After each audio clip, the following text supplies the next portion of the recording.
Hello students, welcome back again. आज की class में हम देखेंगे एमएससी फर्स्ट सेमेस्टर सिलेबस। आपने अगर नैप के अकॉर्डिंग बीए या बीएससी डिग्री ली है आफ्टर 3 इयर्स, तो आपको कौन से पेपर्स पढ़ने हैं और किस पेपर को पढ़ने के लिए आपको कौन सा बेसिक तैयार करना पड़ेगा, ये सारी चीज़ें हम डिस्कस करेंगे। क्योंकि मैंने आपको बताया था कि ऑनर स्टूडेंट्स के लिए एमएससी सिलेबस पढ़ना बहुत ईजी होगा, क्योंकि वो पहले बहुत सारे पेपर्स पढ़ चुके होंगे।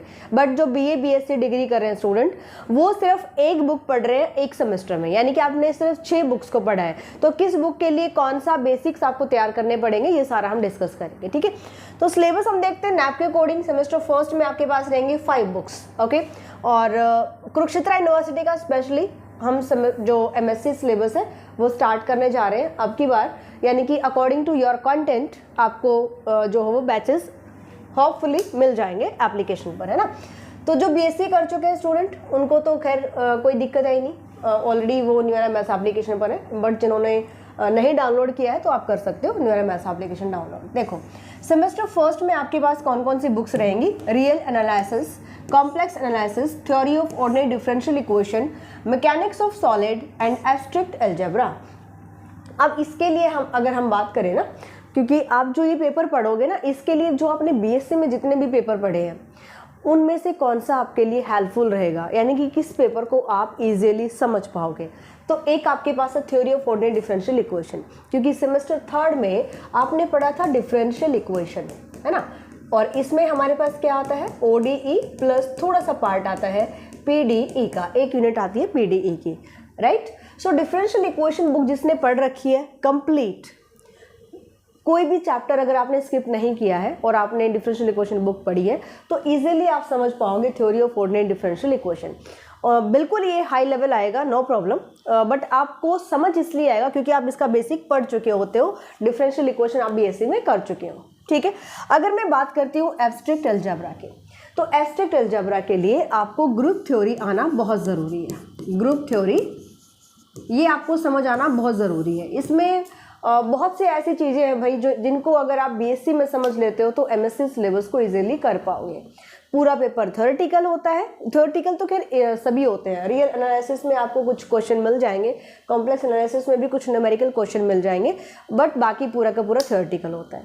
तो अब ये चीज़ समझिए आप, जिन बच्चों ने सिर्फ 6 सेमेस्टर्स में 6 बुक्स पढ़ी है, यानी कि नैप के अकॉर्डिंग जिसने सिलेबस पढ़ा है, और अब वो एमएससी की अगर डिग्री स्टार्ट कर रहा है इसी ईयर से, आफ्टर 3 ईयर ऑफ बीएससी अगर आप एमएससी डिग्री स्टार्ट कर रहे हो, तो आपको एब्स्ट्रैक्ट अलजेब्रा के लिए आपको ग्रुप थ्योरी का पता होना चाहिए। इसमें भी हम कुछ ना कुछ पढ़ेंगे, खैर ऐसा नहीं है कि बिल्कुल आपको डेफिनेशंस नहीं करवाई जाएंगी, डेफिनेशंस हम करेंगे, लेकिन ग्रुप थ्योरी अगर आप बहुत मतलब अच्छा खासा सिलेबस होता है ग्रुप थ्योरी का, अगर आपने अच्छे से समझ रखा होगा तो आप इजीली कर पाओगे उसको, ठीक है। तो किसी भी स्टूडेंट को अगर नीड है ग्रुप थ्योरी की तो वो कॉन्टैक्ट कर सकता है 8053633433, ठीक है।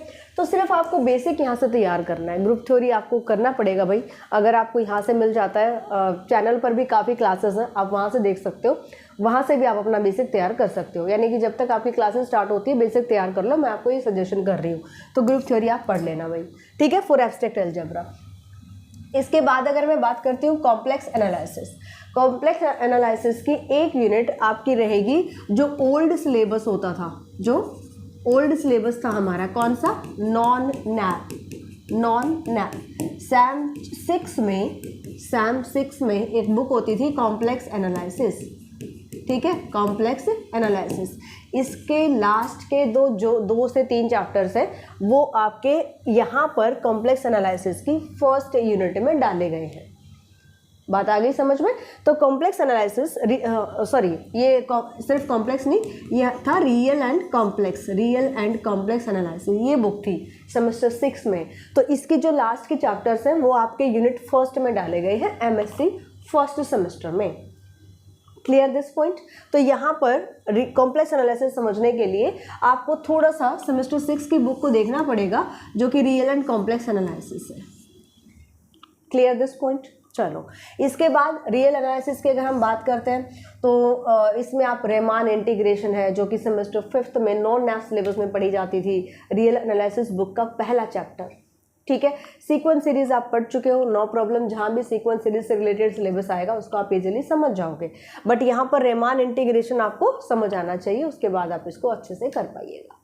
ओके, और रेमान इंटीग्रेशन आपका डाल दिया गया था उसमें सीक्वेंस सीरीज बुक में, ठीक है।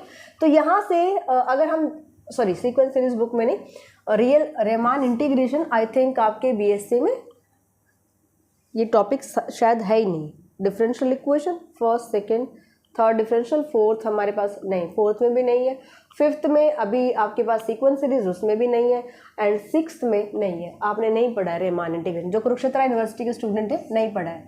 तो यहाँ से आपको समझना पड़ेगा रियल एनालिसिस, जो बीएससी की बुक होती थी, नॉन नैप बुक होती थी, non nap book Sam fifth की, अगर किसी के पास है तो उठा के पढ़ लो, अपने आस पड़ोस से मिल रही है, किसी फ्रेंड से मिल रही है तो उठा के उसको पढ़ना स्टार्ट कर लेना।